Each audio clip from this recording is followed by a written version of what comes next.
وہ خزائن جو ہزاروں سال سے مدفون تھے، اب میں دیتا ہوں اگر کوئی ملے امیدوار، کوئی ملے امیدوار۔ سن 1902 عیسوی جماعت احمدیہ کی اشاعتی کام کی تاریخ میں ایک اہم اور سنگ میل کی حیثیت رکھتا ہے کہ اس سال جماعت کو اپنا دوسرا اخبار البدر کے نام سے جاری کرنے کی توفیق ملی۔ قرآنی پیش گوئی و اذا الصحف نشرت کے مطابق حضرت اقدس مسیح موعود علیہ السلام کی بعثت کا زمانہ کتب و رسائل کا زمانہ ہے۔ اللہ تعالیٰ نے قرآن مجید میں آخری زمانے کی جو علامات بیان فرمائی تھیں سورہ تکویر میں، ان کا تعلق زیادہ تر سیدنا حضرت مسیح موعود علیہ السلام کے عہد مبارک سے تھا۔ اس میں سے اللہ تعالیٰ نے ایک خبر یہ دی تھی وَإِذَا الصُّحُفُ نُشِرَتْ، کہ اس زمانے میں صحیفے، اخبارات، رسائل و بکثرت شائع ہوں گے۔ سیدنا حضرت مسیح علیہ السلام کے عہد مبارک میں پریس آ چکا ہوا تھا، مطبع آ چکا تھا، ہاتھ سے لکھے ہوئے مخطوطات ہوتے تھے، ہاتھوں کے ذریعے سے لکھ کے بھجوایا جاتا تھا۔ یہ بہت بڑا انقلاب حضرت مسیح موعود علیہ السلام کی بعثت سے کچھ سال پہلے یہ انقلاب ہندوستان میں آیا، اور خاص طور پہ اس علاقے میں جب کہ پریس کی ایجاد ہوئی تو یہ پیش گوئی بڑی صفائی کے ساتھ پوری ہوئی کہ قادیان سے بہت سے اخبارات اور رسائل شائع ہونا شروع ہوئے، اور سب سے بڑھ کر حضرت مسیح علیہ السلام کے عہد مبارک میں الحکم، اور اس کے بعد البدر، اس کے بعد تشہیر الاذہان اور بعض اور جرائد اور رسائل تھے جو کہ شائع ہوتے تھے اور اکناف عالم میں جانتے تھے۔ غرض امام مہدی علیہ السلام کے پیغام کو اکناف عالم تک پہنچانے کے لیے جدید ذرائع ابلاغ کو آپ علیہ السلام کی خدمت کے لیے الہی مشیت کے تحت مسخر کر دیا گیا تھا۔ نبی اکرم صلی اللہ علیہ وسلم کا دور تکمیل دین کا دور تھا، اور اس زمانہ میں حضرت مسیح موعود علیہ السلام کا مشن اشاعت دین کا ہے۔ حضرت اقدس مسیح موعود علیہ السلام تصنیف و تالیف اور اشتہارات کی اشاعت کے ساتھ ساتھ ابتدائی ایام سے ہی اپنے علمی و تحقیقی مضامین تواتر سے دیگر اخبارات میں شائع فرماتے رہے۔ حضرت اقدس مسیح موعود علیہ السلام کی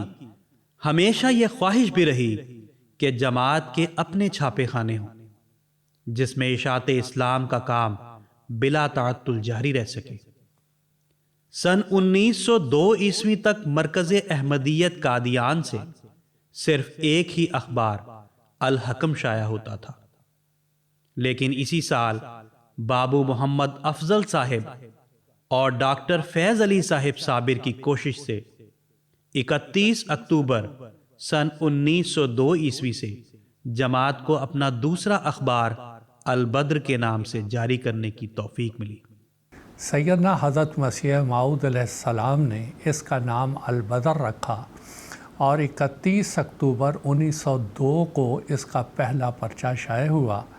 حضرت مسیح موعود علیہ السلام کے زمانے میں حضور علیہ السلام کے جو الہامات ہوتے تھے، جو ارشادات ہوتے تھے، وہ البدر میں شائع ہوتے تھے، اور وہ ہماری تاریخ کا ایک بیش بہا قیمتی سرمایہ ہے جس کو آج تک پڑھ کر یہ علم ہوتا ہے کہ حضرت مسیح علیہ السلام کے زمانے میں کون سے الہامات ہوئے، وہ سارے کے سارے اس میں درج ہیں۔ حضرت اقدس مسیح موعود علیہ السلام نے اس کے اجراء کی اجازت دیتے ہوئے ارشاد فرمایا کہ ہماری طرف سے اجازت ہے، خواہ آپ 100 پرچہ جاری کریں، شاید اللہ تعالیٰ اس میں ہی برکت دے دے۔ اخبار الحکم کی طرح اخبار البدر نے بھی مسیح پاک علیہ السلام کے تازہ الہامات و ملفوظات، اکابر سلسلہ کے مضامین اور مرکزی خبروں کے بروقت جماعت تک پہنچانے میں شاندار خدمات سر انجام دی ہیں۔ اسی لیے حضرت اقدس مسیح موعود علیہ السلام سلسلہ کا ایک بازو الحکم کو اور دوسرا بدر کو قرار دیا کرتے اور فرمایا کرتے تھے، یہ اخبار الحکم و بدر ہمارے دو بازو ہیں، الہامات کو فوراً ملکوں میں شائع کرتے ہیں اور گواہ بنتے ہیں۔ محمد افضل صاحب موصوف نہایت اخلاص سے ادارت کی ذمہ داری ادا کر رہے تھے کہ 21 مارچ سن 1905 عیسوی کو اچانک انتقال کر گئے، جس پر اس اخبار کو میاں معراج الدین صاحب عمر نے خرید لیا۔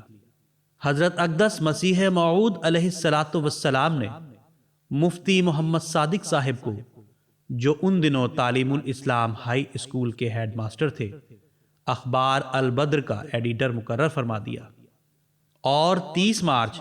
سن 1905 عیسوی کو ایک خاص اعلان کے ذریعے سے جماعت کو اطلاع دی کہ میں بڑی خوشی سے یہ چند سطریں تحریر کرتا ہوں کہ اگرچہ منشی محمد فضل مرحوم ایڈیٹر اخبار البدر قضائے الہی سے فوت ہو گئے ہیں، مگر خدا تعالیٰ کے شکر اور فضل سے ان کا نعم البدل اخبار کو ہاتھ آ گیا ہے، یعنی ہمارے سلسلہ کے ایک برگزیدہ رکن، جوان، صالح اور ہر ایک طور سے لائق، جن کی خوبیوں کے بیان کرنے کے لیے میرے پاس الفاظ نہیں ہیں، یعنی مفتی محمد صادق صاحب بھیروی قائم مقام منشی محمد افضل مرحوم ہو گئے ہیں۔ میری دانست میں خدا تعالیٰ کے فضل اور رحم سے اس اخبار کی قسمت جاگ اٹھی ہے کہ اس کو ایسا لائق اور صالح ایڈیٹر ہاتھ آیا۔ خدا تعالیٰ یہ کام ان کے لیے مبارک کرے اور ان کے کاروبار میں برکت ڈالے، آمین ثم آمین۔ حضور علیہ السلام کی یہ فراست حرف بحرف صحیح نکلی اور حضرت مفتی صاحب رضی اللہ تعالی عنہ کے زمام ادارت سنبھالتے ہی سچ مچ اخبار کی قسمت جاگ اٹھی اور اخبار بدر دن دگنی رات چوگنی ترقیات کی منازل طے کرنے لگا۔ حضور علیہ السلام کے وفات کے بعد خلافت کا جب زمانہ آیا ہے، خلیفہ اول رضی اللہ تعالیٰ عنہ کے زمانے میں بھی یہ اخبار باقاعدگی سے شائع ہوتا رہا، اور اس میں بھی اخبار احمدیہ کے تحت جو ہے وہ خلیفۃ المسیح کی ایکٹیویٹیز کو اور آپ کے جو روزانہ کے جو کام تھے اس کو بھی ہفتہ واری اخبار کے اعتبار سے اس کے اندر آتے تھے، اور اس کے علاوہ عام جو مضامین ہوتے تھے یا معترضین کے اعتراضات اور ان کے جوابات ہوتے تھے وہ بھی اخبار بدر میں شائع ہونے شروع ہو گئے تھے، جس کی وجہ سے علم دوست جو طبقہ تھا اس سے بڑا فائدہ اٹھاتا رہا۔ اخبار بدر دسمبر سن 1913 عیسوی تک باقاعدگی سے نکلتا رہا اور پھر بند ہو گیا۔ قریباً 40 برس کے وقفہ کے بعد 7 مارچ سن 1953 کو درویشان قادیان کی ہمت سے دوبارہ اس کا احیاء عمل میں آیا۔ اخبار بدر جب یہاں جاری ہونا شروع ہوا تو احباب جماعت جو ہندوستان میں تھے ان کو کافی حد تک اخبار بدر کے ذریعے سے مضامین بھی اور حضور انور اید اللہ تعالیٰ بن نصر عزیز کے خطبات و خطابات کے سے بھی آگاہی ہونی شروع ہوئی، یہاں تک کہ پھر خلافت ثالثہ کا دور آیا، رابعہ کا دور آیا، تو اس زمانے میں پھر یہ لیتھو پہ اور کچھ آف سیٹ پہ بھی چھپتا رہا، لیکن کلی طور پر آف سیٹ پہ نہیں چھپتا تھا۔ اللہ تعالیٰ کا بڑا فضل ہے کہ کافی لمبا عرصہ مجھے بھی اس کی خدمت کا موقع ملتا رہا۔ ہم مدرسے میں جب تک پڑھائی کا دور تھا، طالب علمی کا جب دور تھا، تو اس وقت ہم جو ہے اسکول ٹائم کے بعد تھوڑا بہت بورڈنگ میں بیٹھ کے کتابت تھوڑی بہت کر لیتے تھے۔ جامعہ احمدیہ کی پڑھائی کے بعد جو ٹائم ملتا تھا ظہر اثر کے بعد، ظہر اور عصر کے درمیانی عرصے میں، اور پھر عشاء کے بعد رات جب تک اللہ توفیق دیتا رات بھر بیٹھ کے جو ہے وہ کتابت کرنے کی توفیق ملی۔ اور سب سے بڑا فائدہ ہمیں یہ ہوا کہ حضور کے جو خطبات تھے، جو علماء کے مضامین تھے، ان سے بھی ہمیں آگاہی ہوتی رہتی تھی، اور اس کے نتیجے میں اللہ تعالیٰ کے فضل سے کافی عرصہ اس کی خدمت کا ہمیں موقع ملتا رہا۔ دور جدید میں اس کے پہلے ایڈیٹر مولوی برکات احمد صاحب راجی کی مقرر ہوئے۔ اب اللہ کے فضل سے اخبار بدر ہفتہ وار قادیان سے باقاعدگی سے شائع ہو رہا ہے۔ فضل عمر پرنٹنگ پریس قادیان سے اس اخبار کے معیاری طباعت ہوتی ہے۔ سال کے مختلف اہم جماعتی تاریخی مواقع پر اس اخبار کے خصوصی شمارے بھی شائع ہوتے ہیں۔ اس پہ حضور انور اید اللہ تعالیٰ بن نصر العزیز حضرت خلیفۃ المسیح الخامس اید اللہ تعالیٰ بن نصر العزیز کے خطبات جمعہ بھی اس کے اندر شائع ہوتے ہیں۔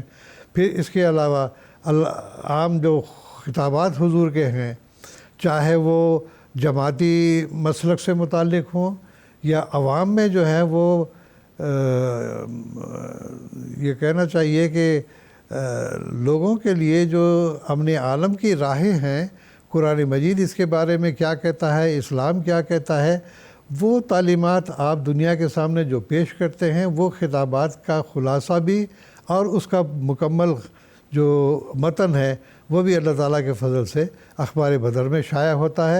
عہدیداران سے جو ملاقات آپ کی ہوتی ہے، اس میں جو ہدایات ہوتی ہیں، وہ بھی اللہ تعالیٰ کے فضل سے ایک رویداد کے رنگ میں جو ہے اخبار بدر میں وہ بھی شائع ہوتی ہیں۔ خلافت خامسہ کے بابرکت دور میں اخبار بدر کو ترقیات کی نئی شاہراہوں پر گامزن ہونے کی توفیق ملی۔ سیدنا حضرت خلیفۃ المسیح الخامس ایدہ اللہ تعالی بنصرہ العزیز کی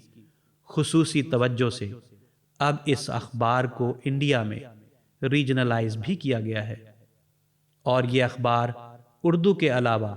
بھارت کی مختلف 7 علاقائی زبانوں میں باقاعدگی سے ہفتہ وار شائع ہوتا ہے۔ ہندوستان کے سوائے 1-2 صوبوں میں کشمیر یا حیدرآباد یا بنگلور وغیرہ کے کچھ علاقے ہیں، وہاں پر اردو پڑھی جاتی ہے، ورنہ یہ سارے علاقے، بلکہ یہ جو ہمارا شمالی ہندوستان کے اردو کے گڑھ سمجھے جاتے تھے، یو پی ہے، ایم پی ہے، ہریانہ ہے، ہماچل ہے، یہاں نئی نسل اردو نہیں پڑھ سکتی تھی۔ اس کے لیے پھر حضرت خلیفۃ المسیح خامس اید اللہ تعالیٰ بن نصر العزیز کے عہد مبارک میں یہ تجویز ہوئی کہ علاقائی زبانوں میں پھر اس بدر کو شائع کیا جائے، تاکہ جو نئی نسل ہے اس کو حضور کے خطبات ان کی زبان میں میسر آ سکیں اور وہ اس کو پڑھ سکیں، اور خلافت کے ساتھ ان کا تعلق ایک مضبوط سے مضبوط تر ہوتا چلا جائے۔ اس طرح یہ اخبار آیت قرآنی کہ وہ ہر گھڑی اپنے رب کے حکم سے اپنا پھل دیتا ہے کا مصداق بن کر ہر زمانہ میں ایک عالم کی روحانی سیرابی کا موجب بن رہا ہے۔ خزائن جو ہزاروں سال سے مدفون تھے، اب میں دیتا ہوں اگر کوئی ملے امیدوار، کوئی ملے امیدوار۔